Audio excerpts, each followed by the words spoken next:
Indo-British Advanced Pain Clinic, Noppimayam Surgery Duram. For appointments 9155515563.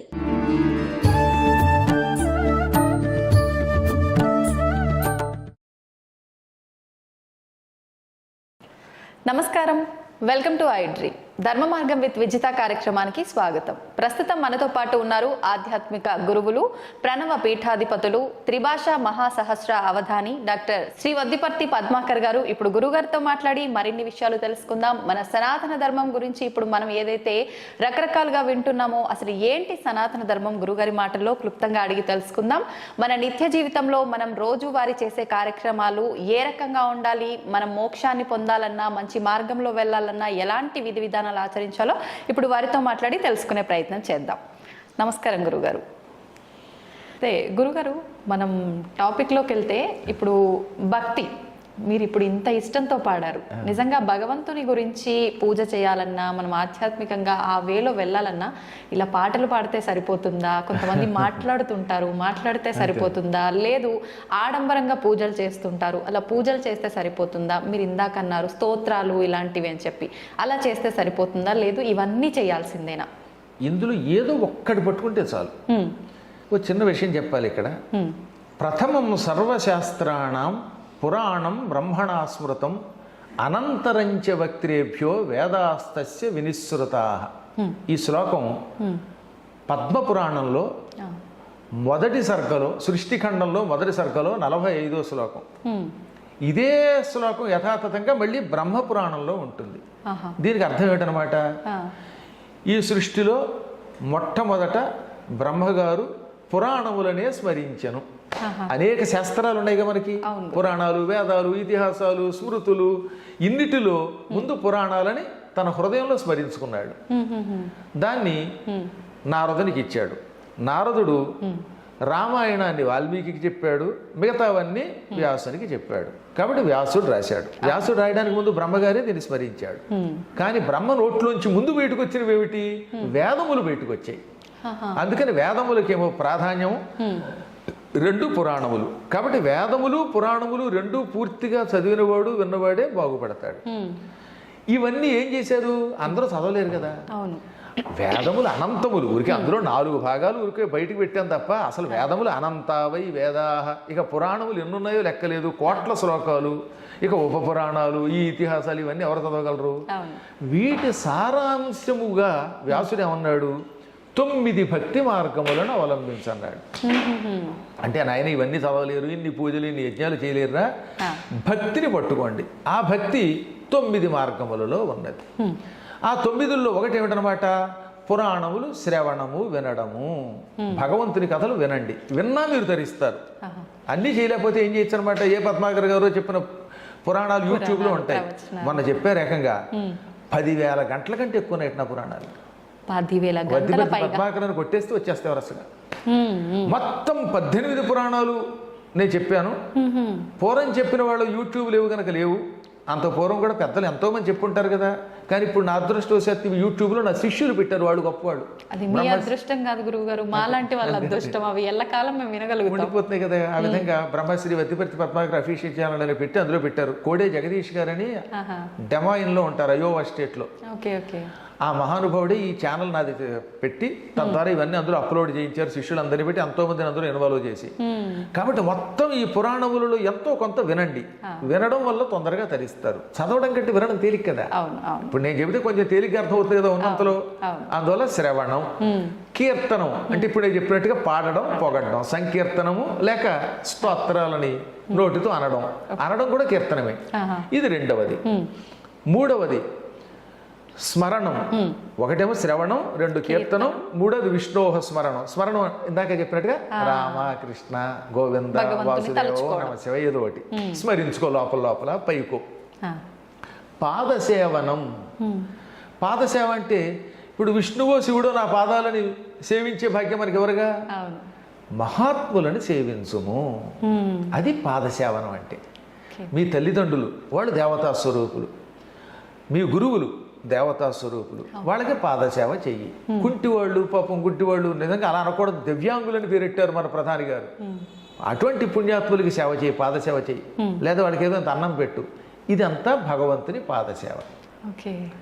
ఆ తర్వాత అర్చనం, ఇదో పూజలు చేయటం, పువ్వులతో పూజో లేకపోతే ధూపదీపాలతో షోడశోపచారాలతో గుళ్ళోకి వెళ్ళి అర్చనం చెయ్యి. వందనం, నమస్కారం చెయ్యి, భగవంతునికి భగవద్భక్తులకి పెద్దలకి నమస్కారం చెయ్యి. దాస్యం, సేవ చెయ్యి. ఇప్పుడు ఆంజనేయుడు ఉన్నాడు కాబట్టి ఆయనకి అదృష్టవశాత్తు రాముడు ఎదురుగుండా ఉన్నాడు కనుక సేవ చేశాడు. లేదా ఇంకొక ఆయనకి ఏ దేవుడో కనబడ్డాడు, అక్రూరుడు ఉన్నాడు ఆయనకి కనబడ్డాడు, చేశాడు. ఇప్పుడు ఈ కలియుగంలో దాస్యం ఎలా చేస్తాం? భగవంతుడు కనబడటం లేదు అందరికీ. అందుకనే ఉన్నారు గుడులను బాగు చెయ్యి, గుడులకు వెళ్ళి దాన్ని శుభ్రం చెయ్యి. అందుకే మా సత్సంగం తరపున గుడి బడి అని ఒకటి పెట్టాం. మా వాళ్ళు ఇప్పటికి 10 సంవత్సరములుగా మొత్తం భారతదేశంలో ఉన్న ఆలయాలని బాగు చేస్తారు. అమ్మ చెబితే ఆశ్చర్యపోతారు. పండరీపురం వెళ్ళారు, పాండురంగ ఆలయానికి. ఆ ఆలయం అంతా శిథిలావస్థకు వచ్చి పాడైపోయి గుళ్ళు మీద మొక్కలు కూడా లేచిపోయాయి. 5 లక్షలు ఇస్తే కానీ బాగు చేయమన్నారట కూలివాళ్ళు. పాపం అంత డబ్బులు అక్కడ లేవు. ఇంతలో మా వాళ్ళంతా వెళ్ళారు, ఒక 500 మంది, బెంగుళూరు నుంచి, అమెరికా నుంచి, హైదరాబాద్ నుంచి, వాళ్ళంతా 500 మంది. యూట్యూబ్లో ఉంటుంది చూడండి, గుడి బడి పండరీపురం. ఈ 500 మంది వెళ్ళి 3 రోజులుండి మొత్తం గుడిని 5 లక్షలు ఇస్తే కానీ బాగు చేయలేమన్న గుడిని తమ సొంత ఖర్చులతో వెళ్ళి చేసి వచ్చేశారు. వాళ్ళు మాకు సర్టిఫికేట్ పంపారు, అయ్యా మీ శిష్యులు ఎంత అద్భుతంగా చేశారండి, గుడిని నభూతన భవిష్యత్ అనే రీతిలో తీర్చిదిద్దారని. ఇప్పుడు ఆ గుడికి సేవ చేయటమే భగవంతుడికి దాస్యం. కష్టాల్లో ఎంతో మంది ఉన్నారు, వాళ్ళకి సేవ చేయండి, అది భగవంతుని సేవ. ఆ విధంగా గుడిని వాటిని బాగు చేసి అక్కడ కాసేపు పారాయణ చేస్తే అది పరమాత్మ సేవ అవుతుంది. అది దాస్యం అంటే. ఆ తర్వాత భగవంతుడితో స్నేహం అంటే భగవద్భక్తులతో పురాణములతో స్నేహం చేయండి. ఆత్మ నివేదనం, నిన్ను నువ్వు పరమాత్మకి సమర్పించుకో, నా సమస్తం పరమాత్మది అనుకో. ఈ విధముగా శ్రవణం, కీర్తనం, విష్ణోహ స్మరణం, పాదసేవనం, అర్చనం, వందనం, దాస్యం, సఖ్యం, ఆత్మనివేదనం, ఇందులో ఏ ఒక్కదాన్ని పట్టుకున్నా తరిస్తాం. 9 పట్టుకుంటే ఇక వాడికి తిరుగులేదు. ఇప్పుడు ఈ చెప్పింది ఎవరనున్నారు? ప్రహ్లాదుడు చెప్పాడు వాళ్ళ నాన్నకి. ఇది ప్రహ్లాదుడు చెప్పిన భాగవత శ్లోకం. పోతన గారు అందంగా తెలుగులో ఇంకా బాగా అనువాదం చేశాడు. తను హృద్భాషల సఖ్యమున్, శ్రవణమున్, దాసత్వమున్, వందనార్చనముల్, సేవయు, ఆత్మలో ఎరుకయున్, సంకీర్తనల్ చింతనం వను, ఈ 9 భక్తి మార్గముల సర్వాత్మున్ హరిన్నమ్మి సజ్జనుడై ఉండుట భద్రమంచుతలతున్ సత్యంబు దైత్యోత్తమా. ఎంత చక్కగా చెప్పాడు. కాబట్టి ఇందులో ఒకటి పట్టుకున్నా చాలు. ఓ పరుల కోసం ఆడంబరం అక్కర్లా. ఓ 100 కొబ్బరికాయలు కొట్టేస్తే అనే ప్రత్యక్షం కాడు. ఊరికే కేవలం పాలు పోసినంత మాత్రం చేత శివుడు ప్రత్యక్షం కాడు. నిజమైన భక్తితో ఒక్క చుక్క నీళ్లు పోసినా సంతోషిస్తాడు. చిత్రం చెప్పమంటారా? రాజశేఖర చరిత్ర అని ఒక కావ్యం ఉన్నది. రాజ అంటే చంద్రుడు, రాజశేఖరుడు అంటే ఏమిటి? చంద్రశేఖరుడు అనగా శివుడు. ఆ చరిత్రని అష్టదిగ్గజాల్లో శ్రీకృష్ణదేవరాయల ఆస్థాన విద్వాంసులు 8 మంది ఉన్నారు. అష్టదిగ్గజాలు అంటారని విన్నారు కదా. అందులో ఆఖరు ఆయన మాదయ్య గారి మల్లన్న, ఆయన రాశాడు. అందులో ఏమన్నాడో తెలుసా?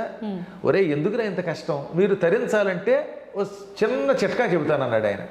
ఏమిటిటది?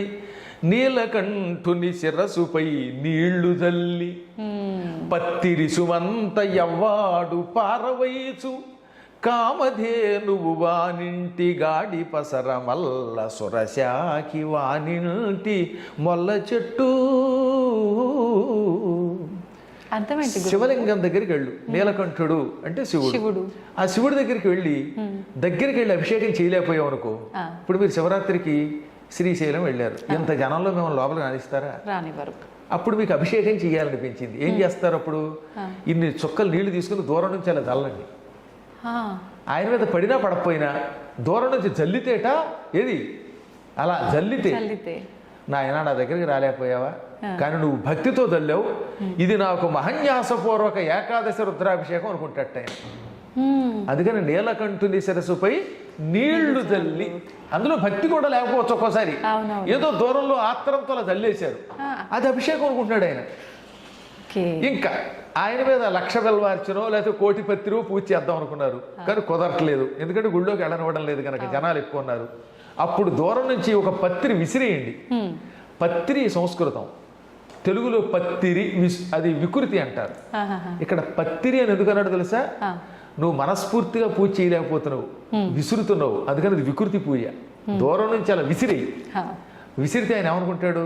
పాపం వాడు భక్తుడే, దగ్గరికి రాలేకపోతున్నాడు జనాలు ఉండడం వల్ల, అయినా విసిరాడు, ఇదే నాకు 1,00,000 బెల్వార్చన అనుకుంటున్నాడు. అలా సంతోషపడిపోయి ఎప్పుడు నీ మనస్సులో ఆయన మీద ప్రేమ ఉన్నప్పుడు, నేను ఆయన్ని పూజించాలి కానీ కుదరడం లేదు, నాకు ఆడంబరం లేదు, నేను ఎక్కువ పత్రి వేయలేను, నీళ్లు పోయలేను, అభిషేకం చేయలేను, టైం లేదనుకుని ఆయన నీళ్లు తల్లి ఓ పత్రి విసిరితే అదే అభిషేకం, అదే పత్రి పూజగా భావించి ఆయన ఏం చేస్తాడు? వెంటనే కామధేనువుని మన ఇంట్లో కట్టేస్తాడు.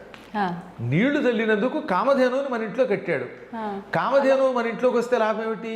కామధేనువు స్వర్గంలో ఉంటుంది, పాల సముద్రం చిరిగితే పుట్టింది, ఆవు దగ్గరికి వెళ్ళి ఏం అడిగితే ఇది ఇస్తుంది.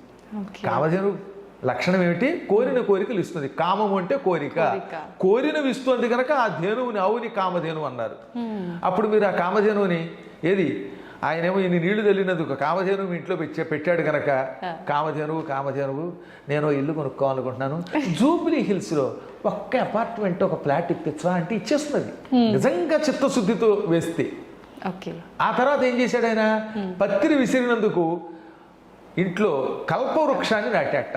సురశాఖి అంటే కల్పవృక్షం, సురశాఖి ప్రసిద్ధికెక్కిన కల్పవృక్షం వానింటి మొల్ల చెట్టు, మీ ఇంట్లో మొల్ల చెట్టు నాటినట్టుగా ఓ మల్లె చెట్టు నాటినట్లుగా నాటేస్తాడు. ఇప్పుడు కల్పవృక్షం మీ దొడ్లో ఉంటే లాభం ఏమిటి? కల్పవృక్షం కూడా అంతే, ఏదడిగితే దిస్తుంది. నాకు ఐ డ్రీమ్ ఛానల్ నుంచి పద్మాకర్ గారి దగ్గరికి వెళ్ళడానికి ఆకాశంలో వెళ్ళేందుకు ఒక చిన్న విమానం అంటే ఇచ్చేస్తుంది. అప్పుడు ఈ ట్రాఫిక్లో ఇరుక్కుని లేటుగా రావక్కర్లేదు. అలాగే ఏదో కాస్త ఆకలిస్తే మీ లెవెల్లో మీరు ఏదో పండో, ఓ ఇడ్లీయో, ఓ దోశో, లేదా పాయసమో, ఇంకేమైనా, అవన్నీ నేను నా నోటితో ఉచ్చరించలేను అనుకోండి, ఏం కోరుకుంటే ఇస్తుంది. ఆ విధముగా స్వామివారు ఇన్ని నీళ్లు తల్లితే ఒక పత్రి వేస్తే కూడా సంతోషపడిపోయి కోరికలు తీరుస్తాడని అర్థం. కాబట్టి మనకి భక్తి ముఖ్యం, 10 మంది కోసం ఆడంబరం అక్కర్లేదు. గురుగారు, ఇప్పుడు మీరు అన్నారు తెలిసి తెలియక కూడా మనం అలా భగవంతుడిపై నీళ్లు చిలకరిస్తే చాలు ఆయన అనుగ్రహించాడు అని చెప్పి. మరి కొంతమంది ఎన్నో రకాల పూజలు చేస్తూ ఉంటారు, నిజంగా భక్తితోనే చేస్తుంటారు అనిపిస్తుంది మన వరకైతే చూస్తుంటే. అయినా కూడా కోరికలు తీరకపోగా చాలా రకాల ఇబ్బందులు పడుతూ ఉంటారు. ఇంకా విరక్తి వచ్చేస్తుంటుంది వాళ్ళకి, అసలు నాకు భగవంతుడికి ఎన్ని పూజలు చేసినా వ్యర్థం, అసలు భగవంతుడు లేడు, రాయి అని చెప్పి మూర్ఖంగా మాట్లాడే దశకు కూడా వెళ్ళిపోతున్నారు. ఎందుకు అవుతుందంటారు అలాగా? అదే ఇప్పుడు మీకు చెప్పవలసింది ఏంటంటే, ఒక్కొక్కళ్ళకి రోగ నిరోధక శక్తి ఎక్కువ ఉంటే డాక్టర్ గారి దగ్గరికి వెళ్ళగానే ఒక్క టాబ్లెట్తో తగ్గుతుంది. ఒక్కొక్కళ్ళ శరీరం చాలా పాడైపోయి ఉంటుంది, అది ఒక్క దెబ్బకి తగ్గదు. కొంతకాలం ఓపిగ్గా కోర్సు వాడితేనే మందు తగ్గుతుంది. ఓ మామిడి చెట్టు మీకు ఇచ్చాను అనుకోండి, అది నాటిన వెంటనే పళ్ళిస్తుందా? ఇవ్వదు. నేల ముందు బాగుండాలి. ఏముండాలి? నేల ముందు సాగు నేల, మంచి ఒక సారవంతమైన నేల అయితే అందులో నాటితే దాన్ని కొంతకాలం జాగ్రత్తగా పోషిస్తే, నీళ్ళు అవి పోసి పెరిగాక పళ్ళు ఇస్తుంది. ఇప్పుడు మనం చేసే పూజలు ఇవన్నీ మన కర్మలే. ఇవన్నీ ఫలించడానికి కొంచెం సమయం పడతాయి. కొందరికి వెంటనే ఎందుకు ఫలిస్తుందంటే వాడి భక్తిలో పరాకాష్ఠ స్థితి ఉంది, అంటే వాడు సారవంతమైన నేల లాంటి వాడు, విత్తనం గొప్పది, తొందరగా ఫలిస్తుంది. హైబ్రిడ్ ఇది. కొన్ని తొందరగా ఫలించవు. అలాగే కొంతమందికి తొందరగా ఔషధం పనిచేస్తుంది, కొందరికి ఫలించదు. వారి శరీరాన్ని బట్టి, వారి మనస్సుని బట్టి, ఇచ్చే మందుని బట్టి ఫలితం ఉంటుంది. మనం పూర్వజన్మలోనూ ఈ జన్మలోనూ చేసిన కర్మలు తొలగడానికి కొంతమంది ఎక్కువ కాలం ఎదురు చూడాలి, కొంతమందికి తొందరగా ఫలిస్తాయి. అందువల్ల ఓపిగ్గా చెయ్యవలసిందే. ఇప్పుడు మీకు ఉద్యోగం కోసం ప్రయత్నిస్తున్నారండి, ఒక్కొక్కటి ప్రతిభని పెట్టి ఏమవుతుంది, ఇమీడియట్గా సెలెక్ట్ అవుతున్నాడు. ఒక్కొక్కడు 5-6 సార్లు పరీక్షలు రాశాక సెలెక్ట్ అవుతాడు. ఒక్కొక్కడు యావజ్జీవితం డిఎస్సి రాసినా సెలెక్ట్ అవడు. కానీ వాడు బతకడానికి ఇంకో ఉద్యోగం చూసుకోవాల్సిందే, తప్పదు. అలాగే మనం చేసిన ప్రయత్నములు ఒకవేళ వ్యర్థమైనా తొందరపడకుండా నమ్ముకుంటే అవుతాయి. చదువుకుంటున్న రోజుల్లో ఓ తమాషా జరిగింది. నేను డిఎన్ఆర్ కాలేజీలో డిగ్రీ చదువుతున్నాను, భీమవరం వెళ్ళి. ఎంతలో ఒక పల్లెటూరుకి వెళ్ళాను, అర్ధవరం అని. ఆ ఊళ్ళో ఉగాది నాడు 1986లో ఉగాది నాడు ఎవరో స్వామీజీని సుందరకాండ చెప్పమని పిలిచారు. ఆ స్వామీజీ చివరి మూమెంట్లో రాలేకపోయాడు. అప్పుడు వాళ్ళు నా ఎదురుగుండా హ్యాండ్ ఇచ్చారు స్వామీజీ, ఇదే ఇంగ్లీష్ మాట వాడారు. ఇచ్చి ఆయన రాలేదు, ఎలాగా అనుకుంటూ ఉంటే అనుకోకుండా ఎందుకు నేను వెళ్ళాను. మంచి ఇనిషర్ట్ చేసుకుని ప్యాంటు షర్టు వేసుకుని, అప్పట్లో సైకిలే గొప్ప కదా, సైకిల్ తొక్కుంటూ వెడితే అక్కడ ఒక ఆవిడ చూసింది. ఆవిడ సన్యాసిని జీవితం గడుపుతున్న పుణ్యాత్మురాలు. నా ముఖం చూసిందమ్మా. చూసి చూడగానే ఏమండి ఈ సుందరకాండ చెప్పగలడు, రేపు చెప్పమంది. ఆ రోజు అమావాస్య, రేపటి నుంచి ఉగాది, మీరు సుందరకాండ చెప్పండి అంది. నేను ఎవరో తెలియదు. నేను కూడా పోనీ ఇదేమిటి నేను చెప్పడం ఏమిటి అనకుండా అలాగే అనేసాను. వెంటనే మా నాన్నగారి దగ్గరికి వచ్చాను. నాన్నగారు ఇలా పురాణం చెప్పమంటుంది ఆవిడంటే, ఒరే నీకు ఎలాగో సంస్కృతం బాగా పాండిత్యం ఉంది కదా, హిందీ వచ్చు తెలుగు వచ్చు, ఇవాళ సుందరకాండంలో 2-3 సర్కలు కంఠస్థం చెయ్యి, తాత్పర్యం చెప్పేయి అన్నారు ఆయన. ఒకసారి ఆలోచించండి, సుందరకాండంలో 68 సర్కలు ఉంటాయి, 9 రోజుల్లో కంఠస్థం చేసి చెప్పమన్నారు ఆయన. అవును. నేను వెంటనే మొదటి సర్క తీసుకున్నాను. తతో రావణ నేతాయ సీతాయ శత్రుకరిసిన ఏష పదమన్వేష్టం చారణ చరితేపతి దుష్కరం నిష్పతి ద్వంద్వం చికీర్షం కర్మవానర సముద్ర శిరోగ్రీవో గవాంపతిరివాబభో. ఇలా శ్లోకాలు ఓసారి చదివితే గుర్తు ఉండిపోయి కంఠస్థం వచ్చేసి, ఓరి బాబు ఎంత జ్ఞాపక శక్తి ఉందన్నమాట అనుకుని మొత్తం ఆ 9 రోజుల్లో కంఠస్థం చేసి పురాణం చెప్పేశాను. అద్భుతంగా వచ్చేసారు ఆ ఊళ్ళో జనాలు, పెద్ద పెద్ద వాళ్ళు. 20 ఏళ్ల కుర్రవాడి పురాణానికి 60 ఏళ్ళు దాటిన వాళ్ళు వచ్చారు. ఇక నాకు బ్రహ్మరథం పట్టేశారు ఆ ఊళ్ళో. ఆ ఊళ్ళో ఎక్కువ రాజులు, క్షత్రియులు. ఇంకా వెనక్కి తిరిగి చూసుకోలేదు ఆనాటి నుంచి ఈనాటి వరకు. కాబట్టి ఎందుకు చెప్తానంటే, అప్పుడు పురాణములు మొదలు పెడితే ఇన్నాళ్ళు పట్టింది కదా నేను పురాణాలు మండపం కట్టడానికి, ఇంకా ప్రయత్నం చేస్తున్నాం. కొంతకాలం పడుతుంది. నా తర్వాత వచ్చినోడు బాగా మీకు వచ్చినోళ్ళు లేరేటి. ఇప్పుడు నా తర్వాత చాగంటి కోటేశ్వరరావు గారు నేను వచ్చిన తర్వాత 20 ఏళ్ల తర్వాత వచ్చారు. మా నాన్నగారికి అమరేశ్వర ప్రసాద్ గారు ఒక శిష్యుడు ఉన్నాడు. మా నాన్నగారి దగ్గర సంస్కృతం చదువుకున్నాడు. మా నాన్నగారు 3 ఏళ్ళు ఆయనకి అన్నం పెట్టి పాఠం చెప్పారు. ఆ అమరేశ్వర ప్రసాద్ గారు శిష్యుడు చాగంటి కోటేశ్వరరావు గారు. అంటే నాన్నగారి శిష్యుడు. చూడండి, పూర్వజన్మ సుకృతం అయింది. టక్కున ఆయన వెంటనే జగత్ ప్రసిద్ధికి ఎక్కారు.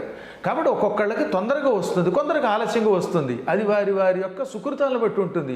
అందుకని ఆయన పేరు వచ్చింది నాకు అంత రాలేదని ఏడిస్తే పిచ్చాడు వీడు. అంతే, ఎవరికి ఎంత ఇవ్వాలో పరమాత్మకి తెలుసు. అందువల్ల మనం పూజ చేసినంత మాత్రం చేత వెంటనే ఈ రోజే ఫలించదు. యాంకర్లు చాలా మంది ఉన్నా ఒక్కొక్కళ్ళకి ఎందుకు పేరు వస్తుంది? మీ పొజిషన్లో చాలా మంది ఉంటారు కదా, ఒక్కొక్కళ్ళకి కొంచెం తొందరగా పేరు రావచ్చు, కొందరికి కొంచెం ఆలస్యం రావచ్చు. కానీ మొత్తం మీద నమ్ముకుని చెయ్యండి. అందువల్ల ఓపిక పట్టాలి. ఒక్కోసారి ఓపిక పట్టినా కూడా ఎన్నాళ్ళైనా ఫలించకపోతే అప్పుడు భగవంతుడి మీద కొంచెం అలగచ్చు. భక్త తుకారాం లాగా. తుకారాంకి మండిపోలేదా? ఉన్నావా అని పాడా, అప్పుడు వస్తాడు దేవుడు. అందువల్ల అప్పుడప్పుడు ఒక్కోసారి వస్తుందండి. భద్రాచలంలో రామదాస్ ఏమన్నాడు? అబ్బబ్బా దెబ్బలో కొరవక తిట్టి తినయ్యా. ఆయన కూడా తిట్టాడు ఒకసారి. ఎవడబ్బా సొమ్మని కులుగుతూ తిరిగేవు రామచంద్ర అన్నాడు. అంచేత మరీ ఎక్కువ భక్తులు అప్పుడప్పుడు దెప్పితే వస్తాడు దేవుడు. కానీ ఈరోజు కంగారు పడకుండా మీ పని మీరు చెయ్యండి, ఎప్పుడో ఒకప్పుడు వస్తాయి. మీకు మామిడి పళ్ళ కథ ఒకటి ఉంది కదా. ఓ ముసలాడు మామిడి టెంక నాడాడు. అది మన పురాణం కథ.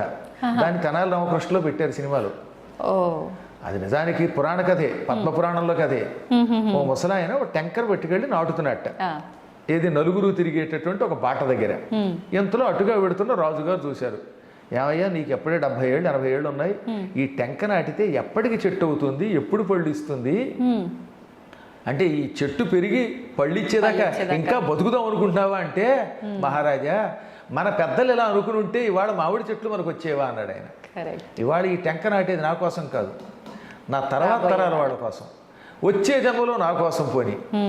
అలాగే ఇవాళ మీరు చేసే పూజలు మీకోసమే కాదు, మీ తర్వాత తరం వాళ్ళ కోసం, రాబోయే జన్మ కోసం. ఈ టెంక నాటాడు, ఆ తర్వాత ఎప్పటికో అది పెరుగుతుంది, తర్వాత వాళ్ళకి ఇస్తుంది. అలాగే మన పెద్దలు నాటారు, మనం అనుభవిస్తున్నాం. మా నాన్నగారు చేసిన పూజ నేను అనుభవిస్తున్నాను, నా పూజ నా పిల్లలు, వాళ్ళు చేసిన పూజలు తర్వాత వాళ్ళు కూడా అనుభవిస్తారమ్మా. ఇప్పుడు మీరు ఆస్తి సంపాదిస్తే మీరు ఒక్కరి కోసం కాదుగా, నెక్స్ట్ జనరేషన్కి మీ ఇల్లు మీ ఇంట్లో వాళ్ళకి ఇస్తారు. కానీ ఎంత అభిమానం ఉన్నా పద్మాగర్ గారికి ఎవరు, ఆయన ఎంతో పండితులు, ఆయనకి ఇచ్చేద్దామని పొరపాటు అనుకోరు. అందువల్ల మీ ఆస్తి మీ పిల్లలకి వెళ్ళినట్టే మనం ఈ సంపాదించే పుణ్యం మన పిల్లలకు వస్తుందన్నమాట. ఎంత మంచి పాట అది అసలు. పుణ్యంతో పాటు మనం చేసిన పాపపు కర్మ కూడా వెళ్తుందా గురుగారు? గ్యారంటీగా పుణ్యమైన పాపమైన ఏదైనా వారసులకు వెళ్ళవలసిందే. అది ఎక్కువైతే ఇక్కడ అనుభవిస్తాం. అచ్చొక్కటై పుణ్యపాపై ఇహైవ ఫలమొస్తునుతే. ఎక్కువగా చేసిన పుణ్యం పాపం ఇక్కడే ఇప్పుడు అనుభవిస్తాం. కొంచెం తక్కువ చేస్తే కొంచెం ఆలస్యంగా అనుభవిస్తాం. కాబట్టి పూజలు చేసేవాళ్ళు కొంచెం ఓపిక పట్టాలి. పాపాలన్నీ తుడిచేదాకా చూసుకోవాల్సిందే. మనం ఆ పాటనే గుర్తుపెట్టుకోవాలి. నాటేది ఒక్క మొక్క వేసేది 100 కొమ్మ కొమ్మ కొమ్మ విరగబూసి వేలాదిగా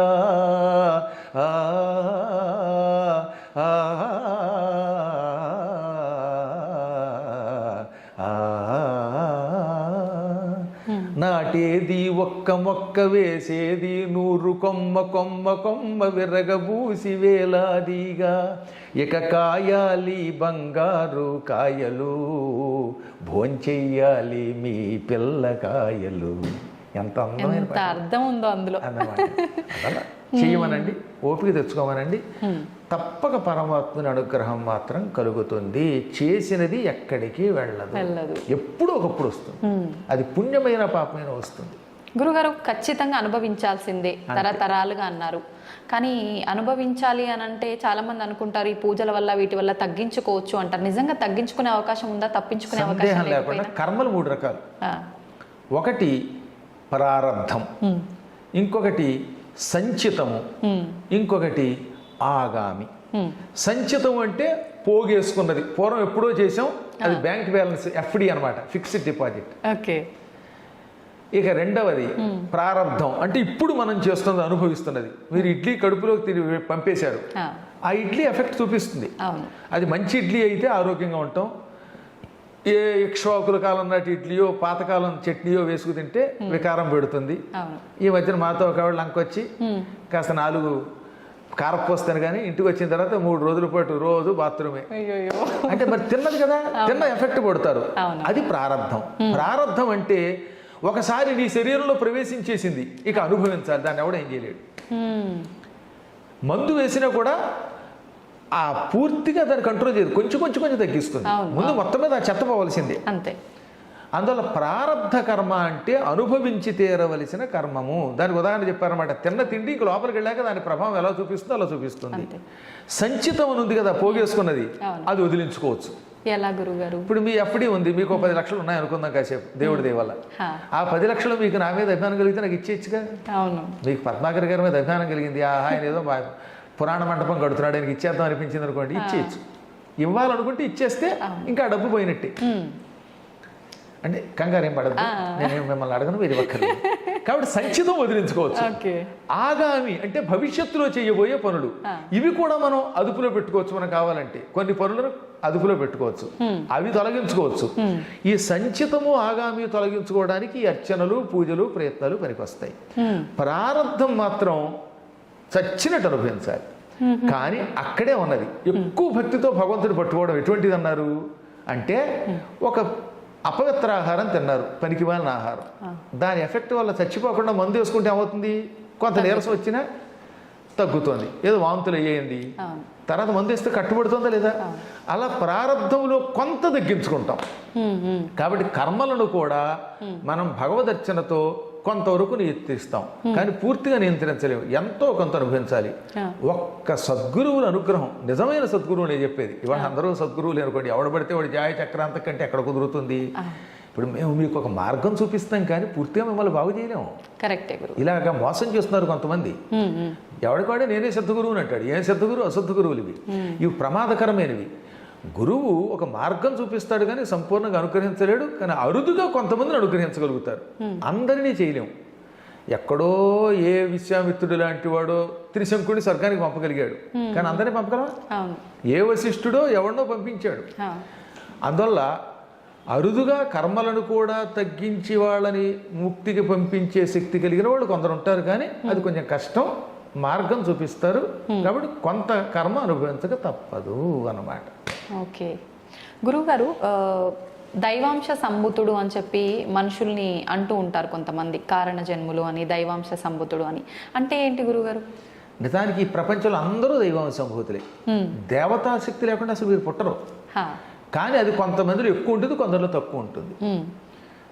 అందువల్ల ఇప్పుడు మీరు చక్కగా మాట్లాడి వ్యాఖ్యానం చేస్తున్నారే, ఈ వ్యాఖ్యానం చేసే మాట ఆ దేవతలు ఇచ్చింది. అందులో మీరు దైవాంశంభూతురాలే. ఒక ఆయన బాగా కెమెరాను పట్టుకుని చక్కగా షూట్ చేస్తారనమాట. ఓహో, ఈయన ఈ యాంగిల్లో అయితే బాగుంటాడు, పద్మాకర్ గారు ఇలా అందంగా ఉంటాడని. కొన్ని ఛానల్స్ వాళ్ళు నన్ను చూపిస్తారు, కర్మ ఇంత తెల్లగా ఉన్న నేను కూడా అక్కడ నల్లగా కనపడతాను అంటే వాడికి అందులో దైవాంశం తక్కువ ఉందనమాట అందులో. కాబట్టి ఆయనకి కెమెరాలు ఆ రంగంలో ఉన్నది. కొందరు బాగా పాడతారు, కొందరు బాగా మాట్లాడగలుగుతారు, కొందరు తినగలుగుతారు. తినడం కూడా దైవాంశే, తింటే అరుగుతోందిగా. కాబట్టి అందరూ కారణ జన్ములే. తానెందుకు పుట్టాడో తెలుసుకుని ఆ కారణమును సఫలీకృతం చేసుకున్నవాడు ధన్యాత్ముడు. కొందరికి తెలియదు తాను ఎందుకు పుట్టామో, పట్టించుకోరు, ఆ శక్తుల్ని వృధా చేసుకుంటున్నారు. అందువల్ల మనం సాధన చేస్తే దైవాంశతో పుట్టిన మనం దైవం అవ్వచ్చు. సాధన చేయకపోతే దైవాంశతో పుట్టిన ఎందుకు పనికి రాకుండా అయిపోతాడు. ఎంతో మంది అలాగే మట్టిలో పుట్టి మట్టిలో కలిసిపోతారు, పుట్టలో చెదలో పుట్టినట్టుగా పుడుతున్నారు. కాబట్టి సాధన చేసి ప్రతి వ్యక్తి గొప్పవాడు అవ్వచ్చు.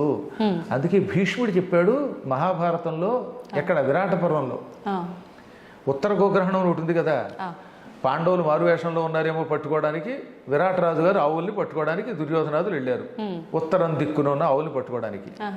అప్పుడు ఆయన పాండవులు ఎందుకు వల్ల గొప్పవాళ్ళు అవుతారో చెప్పాడు దుర్యోధనాదులతో. నల్లవు నిక్కమాడె నృపనందను ముందట ద్రోణుడొక్కడు తెల్లముగాగా బాహుబల ధీబల దైవ బలంబులప్ప వర్తిల్లుదురు అన్నాడు ఆయన. అంత పద్యం అక్కర్లేదు కానీ ఈ ఒక్క ముక్క మనకు కావాలి. పాండవులకి మొదట బాహుబలం ఉన్నది, పుట్టుకతో బాహుబలం ఉన్నది, శరీర బలం ఉన్నది. ఇక్కడ బాహుబలం అంటే చేతులని కాదు, కేవలం శారీరక బలం ఉన్నది. అది మన చేతిలో లేదు కదా, మన తల్లిదండ్రులు హెరిడిటీగా ఇస్తారు, జీన్స్ అంటాం. పుట్టుక మన చేతిలో లేదు కనుక బాహుబలం అనేది మన చేతిలో లేదు. కానీ మొత్తం మీద వాడు పుట్టడంతో శరీర బలంతో పుట్టారు, అది అదృష్టం. రెండవది బుద్ధిబలం ఉన్నది. ధీబలం అంటే బుద్ధిబలం. ఈ బుద్ధిబలం పుట్టుకతో కొంత ఉంటుంది, బాగా పెంచుకోవడం వల్ల పెరుగుతుంది. మీ దగ్గర అందరికీ జ్ఞాపక శక్తి ఉంటుంది, కానీ దాన్ని ఏం చేయాలి, పదులు పెట్టాలి, సాధన చేయాలి. చేయగా ఏమవుతుందన్నమాట, బాగుపడుతుంది. నేను చూసిన ఒక యాంకర్ ఉండేది, నత్తి ఉండేది ఆవిడికి. నేను చెప్పి ధైర్యం చెప్పగా ఇప్పుడు అద్భుతంగా మాట్లాడేస్తుంది. అస్సలు రావట్లేదు నత్తి, అస్సలు నత్తి లేదు, సాధనతో పోగొట్టుకుంది. అంటే ప్రాక్టీస్ మేక్స్ మ్యాన్ పెర్ఫెక్ట్ అంటే ఇదే. కాబట్టి సాధనతో దీబలాన్ని పెంచుకోవచ్చు. బాహుబలం మన చేతిలో లేదనుకోండి, బుద్ధిబలం దేవుడు ఇచ్చిందని కూడా ఏం చేయొచ్చు అనమాట, పదులు పెట్టుకోవచ్చు. పాండవుల దగ్గర దేహబలము బుద్ధిబలంతో పాటు దైవ బలం ఉన్నది. వాళ్ళు బాగా భక్తులు, కృష్ణుడి పట్టుకున్నారు. ఈ మూడు బలములు ఉన్న వాళ్ళకి ఎప్పుడూ తిరుగు ఉండదు. కాబట్టి ఈ మూడు బలములను మనం పెంచుకోవచ్చు. పెంచుకుంటే మనం జీవితంలో పైకి వస్తాం. మీకు ఉదాహరణ చెప్తాను. నా చిన్నప్పుడు నాకు కూడా తెలియదు ఇంత జ్ఞాపక శక్తి ఉన్నట్టుగా. ఇంచుమించుగా 5 ఏళ్ళు 6 ఏళ్ల వయస్సులో అనుకుంటాను, సుందర శివరావు గారిని ఒక ఆయన ఉండేవారు ఉంగుటూరు అనే ప్రాంతంలో. ఆయన నన్ను చూచి మా నాన్నగారిని, ఈ కుర్రాడు ఏం చెప్పినా అప్పచెప్పేస్తున్నాడండి, ఇటువంటి వాడిని బాగు చేద్దామని అల్లసాని పెద్దన గారి మనుచరిత్రలో ఒక పేజీ గద్యం ఉంటుంది. ఏమిటి గద్యం? పద్యాలు గద్యాలు అని ఉంటాయి కదా. పద్యం ఏమో ఎలాగో ఉత్పలమాల, చంపకమాల ఇలాంటివి. ఇవి కాకుండా అప్పుడప్పుడు ఏం చేస్తారన్నమాట, ఏకధాటిని ఒక వచనం ఇస్తారు, పెద్ద పారాగ్రాఫ్. అలాంటి గద్యం ప్రథమ స్కంధంలో ఉంది, మొదటి ఆశ్వాసంలో, ప్రథమ ఆశ్వాసంలో. పరీక్షించడానికి ఆ వచనం నా చేత చదివించి తొందరగా అప్పచెప్పంటే 5 నిమిషాలు కూడా పట్టలేదు, చదివి అప్పచెప్పేశాను నేను. అప్పుడు నాకు ప్రాక్టీస్ చేయటం వల్ల ఎంత లాభమో తెలిసింది. అందువల్ల ఇన్ని పుస్తకాలు కంఠస్థం చేశాం. ఓ పెద్ద పేజీ అనమాట. ఓ సిద్ధుడు ఉన్నాడు, ఆ సిద్ధుడు తీర్థయాత్రలు చేశాడు. ఆ ప్రవరుడు అనే ఆయన, నువ్వు ఏమేమి తిరిగావు అని అడిగితే, నేను ఇవి తిరిగాను అవి తిరిగాను ఏమిటి, మొత్తం ప్రపంచం తిరిగాను అని చెప్పడానికి ఈ గద్యంలో చెప్పాడనమాట. అది ఎట్లుండే వినుము గృహస్థరత్నంబ లంబమాన రవిరథ తురంగ శృంగార చారు చామరచ్చట ప్రేక్షణ క్షణోద్గ్రీవ చమర సముదయంబుగు ఉదయంబునంగల విశేషంబులు శేషపడికి నేను లెక్కింప శక్యంబే అంధకరిపు కంధరావాస వాసుకి వియోగ భవ దుర్వ్యథా భోగ భోగిని భోగ భాగ పరివేష్టిత పటీర విటపి వాటిక వేల్లదేలాలత వలయంబుగు మలయంబునంగల చలువకు విలువయ్యది అకటకట వికట కోట కోటి విటంక శృంగాట గాఢోకమాన జరదిందు బింబగళదమృత దుర్దిన ఆర్ద్రీకృత సల్లకి పల్లవ ప్రభంజన పరాంజన హస్తిహస్తంబుగు మణిప్రస్తరంబుల విశ్రాంతి చింతించిన మేనం పులకలిప్పుడు బొడమెడు స్వస్వ ప్రవర్ధిత వర్ధిష్ణు ధరణీరుహ సందోహదోహద ప్రధాన సమాన ఖేల దైల బిల విలాసిని విలాస వాచాల తులా కోటి కలకలా హూయమాన మానస మదాలస మరాళంబుగు రజత శైలంబు నోలంబులం కాలగడు విహార ప్రదేశంబులం కన్న సంస్కృతి క్లేశంబులు వాయవే సతత మదజల శ్రవణ పరాయణైరావణ విషాణ కోటి సముట్టంకిత కటక పరిస్ఫురత్ కురువింద కందళ వ్రాత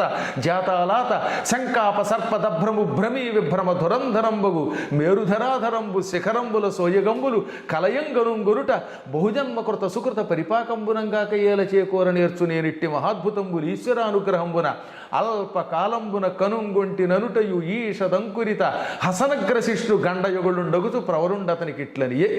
అమ్మో గురుగారు నేనేం మాట్లాడలేను, దండం పెట్టడం తప్ప. ఇదేనా మీరు ఆ రోజున చెప్పింది?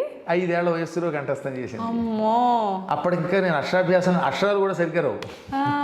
కాబట్టి చెప్పొచ్చేది ఏంటంటే ఇటువంటి గద్యములు ప్రాక్టీస్ చేస్తూ వస్తాయని తెలిసింది కదా. ఓహో జ్ఞాపక శక్తి ఉందనుకుని పురాణములు చదువుతుంటూ వచ్చాయి. అందువల్ల మనందరం కూడా మన శక్తులను అభ్యాసం ద్వారా కొంత పెంచుకోవచ్చును.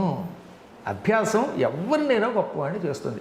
ఇలాంటి వచనములు మీకు ఓపిక ఉంటే ఒక 200-300 ఒకే రోజు అప్పగలరు. గురుగారు, ఆహారం తినేటప్పుడు ఒకరి కంచాల్లోంచి ఒకరు తీసుకొని తినడము, ఎంగిలి అనేది పనికిరాదు అని చెప్పి అంటుంటారు కదా, అది నిజమైన? అలా తినడం వల్ల దోషం ఏమైనా వస్తుందా? అసలు ముందు అనారోగ్యం కదమ్మా. నా నోట్లో ఉన్న బ్యాక్టీరియా ఏదో భార్యాభర్తలు తీసి పక్కన పెట్టేయండి, వాళ్ళిద్దరికీ తప్పదు. కాబట్టి ఇప్పుడు ఎవడు పడితే వాడు అక్కడ నిలబడిపోయి ఈ కంచంలోంచి అది తీసుకుని ఆ కంచంలోంచి ఇది తీసుకుంటూ ఉంటే, ఇంకా ఈ మధ్యకాలంలో కొన్ని ప్రాంతాల్లో చూస్తే మరీ దరిద్రం. నాకు ఒక వీడియో పంపించాడు మా శిష్యుడు ఒకడు. అందులో ఒక బ్యాచ్ ఉంది. వాళ్ళు కోడికూర ఏవో వండుకున్నారు, ఎముకలు ఉన్నాయి, వీడు నాకడం అందులో వేయటం, ఇది మళ్ళీ ఆ పులుసులో వేస్తున్నాడు, మళ్ళీ వాడు అందులో వేస్తున్నాడు. ఇలా తింటూ ఉంటే ఈ భయంకరమైన బ్యాక్టీరియా అందులో చేరిపోతుంది కదా. అవి తింటే ముందు అనారోగ్యం కదా, రకరకాల రోగాలు వచ్చి పడిపోతాయి. అసలు ఈ ప్రపంచంలో నోట్లో ఉన్న క్రిములు ఇంకెక్కడ ఉండవు. అందుకే పొద్దున్న సాయంత్రం పళ్ళు తోముకోండి అని ఒక విషయం చెప్పారు. ముఖం అని ఒకటి ఉంటుంది, దాన్ని తోముకోండి ఆయన అని చెప్పారు. నిత్యం 2 పూటలు ఎందుకు స్నానం చేయాలంటే అది మడి ఆచారం కాదు, శరీర శుభ్రత. మన సనాతన ధర్మం ముఖం కడుక్కోండి, స్నానం చెయ్యండి అని ఎందుకు చెబుతుందంటే ఆరోగ్యం కోసం. శుభ్రంగా కుంకుడుకాయలు పెట్టుకుని రుద్దుకోండి అన్నారు. ఇప్పుడు కనీసం మంచి సబ్బు పెట్టి తోముకోండి, అప్పుడు ఈ చెమట నుంచి వచ్చే క్రిములు ఒకళ్ళొకళ్ళు చేరకుండా ఉంటాయి. 2 పూట్ల నోరు తోముకోండి, చెవులు శుభ్రం చేసుకోండి అన్నారు. అంతేగాని మాది స్నానం మాసానికి ఒకే మారు అన్నాడు వాడు వచ్చి మా దగ్గరికి. అందుకే అత్తరు రాసుకుంటాడు వాడు. స్నానం మాసానికి ఒకసారి చేస్తే అవుతుంది. ఇదే డైలాగ్ అమ్మా, నేను ఎప్పటికీ మర్చిపోలేను అనమాట. గురువు గారు మీరు స్నానం చెయ్యమంటే నేను చెయ్యను, మాది స్నానం మాసానికి ఒకే మారు అన్నాడు. పైగా కాస్త అంత మిమిక్రీ నేను చేయలేను కానీ ఇదే డైలాగ్. అప్పుడు వాడి శరీరం నుంచి ఆ చెమటల వల్ల పురుగులు వచ్చి కురుపులు వచ్చి నోట్లోంచి దుర్వాసన వస్తూ ఉంటే అది రాకుండా ఉండడానికి సెంటు కొట్టుకుంటూ ఉంటే ఆ కంపు ఈ కంపు కలిపి ఆ సెంటు కంపుకి మనం ఫెయింట్ అయిపోతాం. నాకు ఎన్నాళ్ళైనా అన్నం తినలేకపోయిన వాడు చూశాక నేను. అందువల్ల అనారోగ్యం అది. అందువల్ల ఏమది ఈ ఎంగిలి తినడం ఉందే అది కేవలం ఆచారమే కాదు, ఆరోగ్య సూత్రం. తర్వాత మన పురాణములు కూడా చెప్పే, గరుడ పురాణములో ఒకళ్ళు ఎంగిలి ఒకళ్ళు తింటే అటువంటి వాళ్ళకి చేతులు నరికేస్తాను, వచ్చే జన్మలో చేతులు లేకుండా చేస్తానన్నాడు ఆయన. కాళ్ళు చేతులు లేకుండా చేస్తాడు ఆయన. అందుకని ఈ బఫే అనే పేరుతో జైలు పక్షుల్లాగా పళ్ళాలు పుచ్చుకుని వెళ్ళి వడ్డించుకుని ఆ చేత్తోటే తింటాడు, ఆ చేత్తో వడ్డించుకుంటాడు. మధ్య మధ్యలో ఏ పులుసు ఉన్నప్పుడు ఆ పులుసు ఇలా కారుతూ ఉంటుంది ఈ మా చేతిలోంచి, ఈ పులుసు ఆ పక్కన సాంబార్లో పడిపోతూ ఉంటుంది మళ్ళీ అందులో, ఇది మళ్ళీ వాడు తినేయడం. అప్పుడు ఏమిటిది ఆ దరిద్రం చూస్తూ ఉంటే. అందుకనే మేమంటే నియమనిష్టలు కలిగిన వాళ్ళం కాబట్టి చాలా కాలం నుంచి నేను ఏ పెళ్లిలోనూ తిన్నాం. అమెరికా వెళ్ళినా నా కోసం వండి పెట్టేటటువంటి శిష్యులు ఉన్నారు, లేక నాకు ఒక్కరు నేనే వండుకుంటాను, కానీ ఈ ఆహారం చూడలేకపోతున్నాను. అందువల్ల సాధ్యమైనంత వరకు మన ధర్మాన్ని కాపాడండి. ఈ ఎంగిళ్ళు అవి తినకుండా ఉండండి. ముందు ఏహం తర్వాత పరం 2 వస్తాయి. ముందు శరీరారోగ్యం బాగుంటుంది అనమాట. గురుగారు, ఆహారం అనేది ఆహార ప్రభావం ఒక ఆరోగ్యం పైనే ప్రభావం చూపుతుంది అనుకోవచ్చు, ఆలోచనల పైన కూడా ప్రభావం, ఆలోచన మీద కూడా చూపిస్తుంది. మనం తినే ఆహారాన్ని బట్టే మనకు మార్పులు వచ్చేస్తాయి. అంటే నమ్మినా నమ్మకపోయినా ఒక కథ చెప్తాను నేను. అది కథ కాదు, జరిగిందే. మా తాతగారు ఆయన పేరు భాస్కర్రావు గారు. ఆయనకి ఒక 10,000 ఎకరాల పొలం ఉండేది. ఆ రోజుల్లో వెళ్ళి జమీందారులు ముఖాసదారులు అంటారు. తూర్పుగోదావరి జిల్లా కాకినాడ దగ్గర రామేశ్వరం అని ఒక పల్లెటూరు. కాకినాడకి ఇంచుమించుగా 10 కిలోమీటర్లే ఉంటుంది అది. ఇప్పటికి కూడా మా ఇంటి పేరు వాళ్ళు అక్కడ చాలా మంది ఉన్నారు. ఇంకా మామూలు జమీందారు కదా ఆయన ఓసారి ఏం చేశారు, ఒక స్వామీజీని భోజనానికి పిలిచారు. మా నాన్నగారు చెప్పిన కథ ఇది అనమాట. ఆ స్వామీజీ ఎక్కడ తినరు, అందుకని ఒక వంట వండి పెట్టారు. ఆవిడ బాగా నియమంతో స్నానం చేసి మడిగట్టుకుని వండుతుంది. ఏమండి ఈవిడ మడిగట్టుకుని వండుతుంది, తింటారా అంటే తింటామండి. గృహస్థాశ్రమంలో అందరి దగ్గర తినగానే ఆవిడ మడిగట్టుకుంటుంది కాబట్టి తింటామని. కానీ ఆవిడ వంట వండి పిలిపించారు, ఆయన కోసం వంటకాలు చేయించారు. మా తాతగారు చాలా నిష్ఠాగరిష్ఠుడు అవడం వల్ల ఆయన పక్కనే కూర్చోబెట్టుకుని స్వామీజీ తిన్నారు. ఆ స్వామీజీ వినోబాభావే ఆశ్రమం నుంచి వచ్చినవాడు. పైగా వినోబావే అనే పేరు విన్నారుగా. ఆయన సేవాగ్రామం అనగా నాగపూర్ దగ్గర ఉంటుంది. అద్భుతమైనటువంటి వ్యక్తి, ఆయన శిష్యుడు పైగా. సరే ఆయన కోసం బంగారపు గిన్నెలో, మా ఇంట్లో అప్పుడు బంగారం వెండేట కంచాల్లో కూడా బంగారపు కంచం అనుకోండి. నేను మా దగ్గరకు వచ్చాక మా నాన్నగారు 1000 ఎకరాలు దానం చేశారు. అందువల్ల 1000 ఎకరాలు కళ్ళారా చూడలేదు. నాకేదో 3.5 ఎకరాల పొలం నేను కొనుక్కున్నదిలేండి నా చిన్నప్పుడు. కానీ కాబట్టి 1000 ఎకరాల పొలం ఎలా ఉంటుందో సార్ నాకు చూడాలని మళ్ళీ. కానీ ఆ రోజుల్లో మా తాతగారి దగ్గర ఉండేది. ఆ బంగారపు గిన్నెలో పాయసం పెట్టారు. అది తిన్నాడండి ఆయన. ఆయన తినగానే ఈ బంగారపు గిన్నె తెలియకుండా కొట్టేసి, అంటే దొంగతనం చేసి జోలిలో పెట్టుకుందాం అనిపించింది ఆయనకి, ఈ స్వామీజీకి. కానీ జ్ఞాని కదా, చిచ్చి ఇదేమిటి నేనేమిటి బంగారపు గిన్నె దొంగతనం చేయాలనుకోవటం ఏమిటి అనుకుని టక్కన ఆగిపోయి, ఏమండి వంట అవండి ఇలా పిలవండి అన్నారు. వంట ఆవిడ వచ్చింది. అమ్మ నేనేమి అన్నో ఆశీర్వదిస్తాను, ఈ పాయసం వండుతున్నప్పుడు ఏమనుకుంటూ వండావు అని అడిగాడు ఆయన. ఆవిడ వెంటనే, ఈ ఇంట్లోకి వచ్చిన దగ్గర నుంచి బంగారపు గిన్నెలు వెండి గిన్నెలు బాగా కనపడ్డాయండి, అందుకని బంగారపు గిన్నె రహస్యంగా పట్టుకుపోదాం, ఒక కంచం పట్టుకుపోదాం. ఇన్ని కంచాల మీద ఆయనకి లెక్క తెలియదు ఈ భాస్కర్రావు గారికి అనుకుంటూ పాయసం వండినంతసేపు ఇదే ఆలోచనతో వండిందిట. బంగారమును దొంగతనం చేద్దాం అనుకుంటూ ఆ పాయసం ఆయన కొట్టించింది. ఇప్పుడు స్వామీజీ ఏమన్నారో తెలుసా, చూసావా నువ్వు ఆ పాయసం వండుతున్నంతసేపు బంగారం దొంగతనం చేద్దాం అని వండడం వల్ల ఆ ఆహారానికి ఆ దొంగ బుద్ధి వచ్చేసింది. అది తినగానే నా వంటి సన్యాసికి కూడా దొంగతనం చేయాలనిపించింది. అందువల్ల ఆహారం వండేటప్పుడు పవిత్రంగా వండాలి. ఆ ఎఫెక్ట్ ఉంటుందమ్మా, ఆలోచన తరంగాలు. ఇది కూడా ఒక సైన్సే, అది తెలియదు. కానీ ఈ నాస్తికులకి, మూర్ఖులు ఉంటారే, అజ్ఞాన సముద్రులకి వాడికి తెలియదు. అది మేమంటే అనుభవించి చెబుతున్నాం. అందువల్ల నేనేమో ఓ పాట రాశాను అప్పట్లో. ఏమని, తింటూ రామయ్యను తినకున్న రామయ్యను తినిపిస్తూ రామయ్యను రామ్ రామ్ రామ్, వండుతూ రామయ్యను వండిస్తూ రామయ్యను వండకున్న రామయ్యను రామ్ రామ్ రామ్, రామ రామ రామ రామ రామ రామ రామ రామ రామ రామ రామ రామ. ఇలా ఏ పని చేసినా, తింటున్నా తినిపిస్తున్నా, తినకున్నా, వండుతున్నా వండిస్తున్నా, వండకున్నా, నడుస్తున్నా నడిపించకున్నా, సర్వకాల సర్వావస్థల్లో రామ అనుకుంటే ఈ ఆహారం మీద ఎఫెక్ట్ ఉంటుంది. ఇప్పుడు ఎక్కడో పనికి వాళ్ళని చోట తిన్నాం, ఏ హోటల్లోనో, ఆ హోటల్లో వండుతున్నంతసేపు వాడు పక్క వాడిని పొడి చేద్దాం, లేకపోతే యజమాని గారి దగ్గర డబ్బు దొబ్బేద్దాం అనుకుంటూ వండితే ఈ తిన్నవాడిగా బుద్ధులు వస్తున్నాయి. అందుకే ఇంత మంచి యాంకర్ అయిన మీరు కూడా అక్కడ తినొచ్చి నన్ను ప్రశ్న అడిగితే కత్తితో పద్మాకర్ గారు మిమ్మల్ని పొడి చేస్తాను అనొచ్చు. అదృష్టవశాత్తు మీరు అక్కడ తినకుండా వచ్చారు కాబట్టి మీరు నేను కూడా బతికాం. కాబట్టి ఆహారం మీద ఆ ప్రభావం ఉంటుంది కనుక సరి అయిన వాడు వండాలి. సరి అయిన వాడు వండితే ఏదైనా ఉంటుందండి. శబరి ఉంది, ఆవిడ రామభక్తురాలు, అందుకే ఆవిడ చేతి ఆహారం తిన్నటువంటి వాళ్ళందరికీ రామనామస్మరణ వచ్చింది.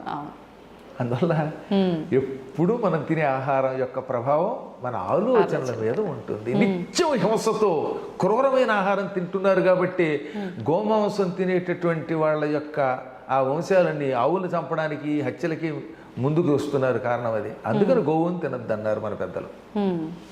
గురుగారు, గోవు అన్నారు కదా, మాంసాహారం. ఇప్పుడు మాంసాహారం తినకూడదు అని చెప్పి అంటుంటారు. కానీ ఏ శాస్త్రంలో తినకూడదని లేదు, ఒక్కొక్క వర్ణానికి ఒక్కొక్క దానికి అలా డిసైడ్ చేయబడింది, తిన్నా తప్పు లేదు అని. కానీ కొంతమందిలో ఒక సందేహం ఉంటుంది, ఆధ్యాత్మికంగా చాలా చక్కగా దగ్గరగా ఉంటారు ఆధ్యాత్మిక భావనకి, కానీ మేము మాంసాహారం తింటున్నాము, మరి మాకు వాళ్ళకి తేడా ఉందా, వాళ్ళు చేసే పూజలు ఫలిస్తాయేమో, మా పూజలు ఫలించవేమో, మా సైడ్ నుంచి ఒక లోపం ఉందేమో అని ఆలోచించే వాళ్ళు కూడా ఉంటారు. అలా ఏమైనా ఉంటుందంటే రెండు చెప్పారండి ఇక్కడ. తినగలిగితే సాత్వికాహారం తిని అర్చన చేయండి, అదేం కాదనండల్లా. కానీ అందరూ తినలేరు, చిన్నప్పటి నుంచి వారి వారి యొక్క వంశాచారాలు ఏవో. నువ్వు ఏమి తింటున్నది పరమాత్మనికి సమర్పిస్తే ఏ దోషము రాదు. ఏ పూర్వకాలంలో మరి అడవుల్లో పోయేవాళ్ళు లేరు, వాళ్ళు నిరంతరం శివనామస్మరణం చేసి తిన్నారు కాబట్టి వాళ్ళకి దోషం లేదు. వాళ్ళు అంత భక్తి పరాకాష్ఠకి వెళ్ళాలి. తర్వాత జపతపాలు చేసే కాలంలో కొన్ని నియమాలు ఉంటాయి. ఇప్పుడు కార్తీక మాసమనో లేకపోతే ఒక యజ్ఞం చేశారు, ఓ శివరాత్రును, అటువంటిప్పుడు మాత్రం ఆహార నియమం పాటించండి. మిగతా రోజుల్లో నేనైతే శాకాహారిని కాబట్టి శాకాహారం తినండి అని మీకు సలహా ఇస్తాను, అది వేరే విషయం. కానీ అలవాటు మానలేనటువంటి వాడు అది మానేయద్దు. వాడు తింటూ కూడా పరమాత్మను అర్చించండి, అర్చించి కూడా తరించవచ్చు, సందేహం లేకుండా. భగవంతుడికి ఇవేం అక్కర్లా. కాబట్టి నా వ్యక్తిగతమైన అభిప్రాయం మీ మీద రుద్దనం. అడవుల్లో ఎంతోమంది పోయేవాళ్ళు అలా చేసి తరించారు. భక్త కన్నప్ప ఉన్నాడు, మాంసము పెట్టాడు, కన్ను కూడా ఇచ్చాడు. నువ్వు ఆ స్థాయికి వెళ్ళాలి. కన్నప్పని నువ్వు ఆదర్శంగా తీసుకున్నప్పుడు పందిని కొట్టి మాంసం నైవేద్యం పెట్టాడు శివుడికి. రేపు పొద్దున శివుడికి కష్టం వస్తే కన్ను కూడా తీశాడు. నువ్వు కూడా ఉపాసన చేస్తున్నప్పుడు అంత స్థాయి భక్తుడు. అదే నేను కోరేది. కానీ మన ధర్మాన్ని మాత్రం విడిచిపెట్టకు. హలాల్ అనే పేరుతో ఉన్నటువంటి అపవిత్ర ఆహారం తినకుండా నీకు తినాలనిపిస్తే ఏ అమ్మవారి దగ్గర చేసుకుని నీ భోజనం నువ్వు చెయ్యి, అంతే.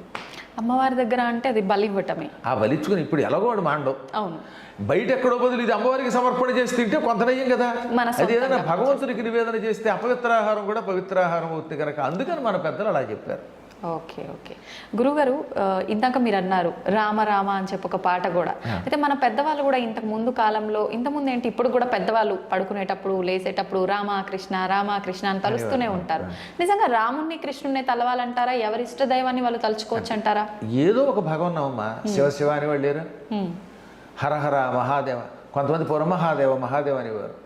అంటే ఎక్కువగా రాముణ్ణి కృష్ణుని ఎందుకు తలుచుకుంటామంటే ఇద్దరు అవతారమూర్తులే, శ్రీమన్నారాయణుడి యొక్క దివ్య అవతారాలు. అందులో రాముడు మర్యాద పురుషోత్తముడు.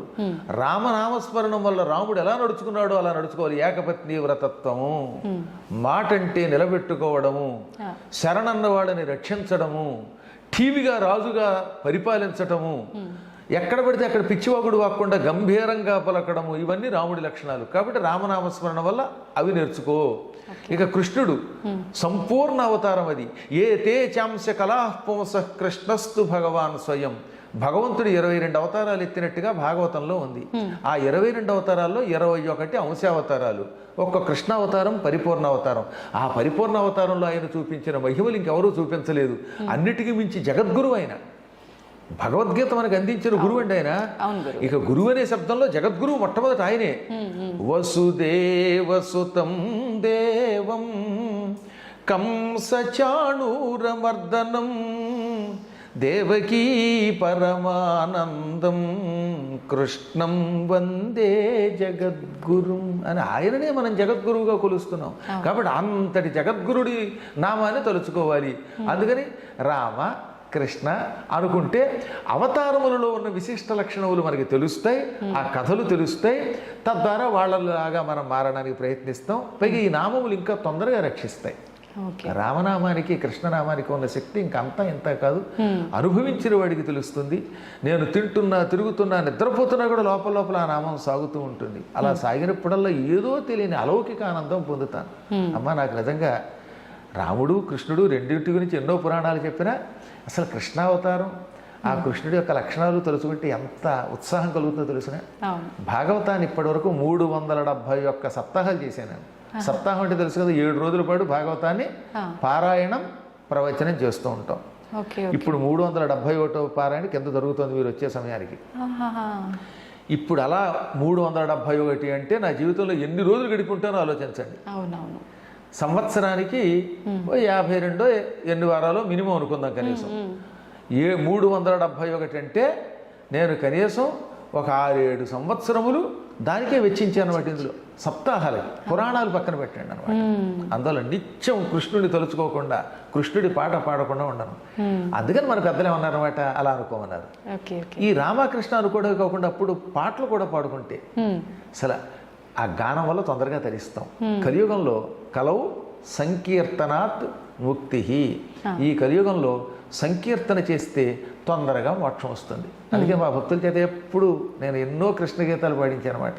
నాకు బాగా ఇష్టమైనది సింధు భైరవి రాగంలో శ్రీకృష్ణుడి పాట ఒకటి ఉన్నది. అది ఘంటసాల వారు ట్యూన్ చేశారు, సముద్రాల వారు రాశారు, సుశీల పాడింది. సినిమా వినాయక చవితి. సినిమా వినాయక చవితి కానీ అందులో కృష్ణుడు అనమాట. ఎంత గొప్ప పాట అండి. మ్యూజిక్ కూడా ఘంటసాలది. ఇంకా అలాంటి మనిషి ఇంకెక్కడ పుట్టాడు ఈ ప్రపంచంలో. నాకు ఆయన మీద ఉన్నంత వెర్రి పెచ్చ భక్తి ఇంకెవరి మీద ఉండదు. కారణం ఆయన జన్మ నాకు తెలుసు. ఆయన తర్వాత ఎవడైనా అలాంటి పాటగాడు మళ్ళీ పుట్టాడు గాయకుడు అంటే. ఒక 2 లైన్లు పాడండి గురుగారు. నిన్ను నెరనమ్మితిరా,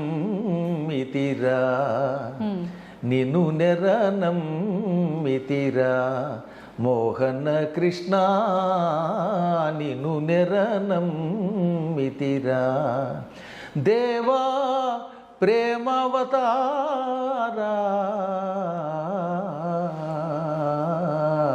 నిన్ను నెరనమ్మితిరా. కాళియనాగుని గర్వము నణచి తాండవమాడిన యదుబాల, కాళియనాగుని గర్వము నణచి తాండవమాడిన యదుబాల, గోవర్ధనగిరి గోటిని నిలిపి, గోవర్ధనగిరి గోటిని నిలిపి గోవులగాచిన గోపాల,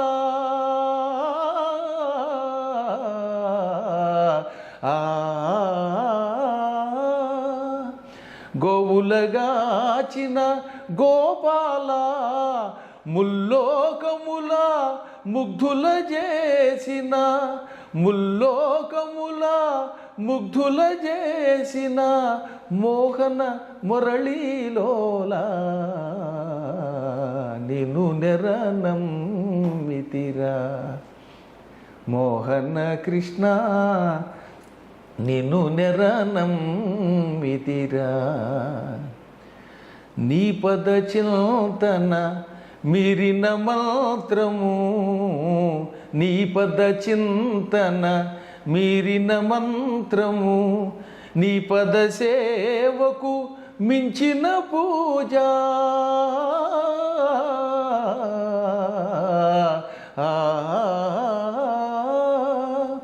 నీ పద సేవకు మించిన పూజ, నీ సరితూగే దైవమే లేదు, నీ సరితూగే దైవమే లేదు మోహన మురళీలోల, నిన్ను నెరనమ్మితిరా మోహన కృష్ణ, నిన్ను నెరనమ్మితిరా దేవా ప్రేమావతారా,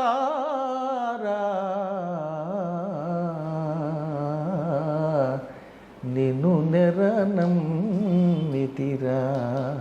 నిన్ను నెరనమ్మితిరా. అద్భుతంగా పాడారు గురుగారు.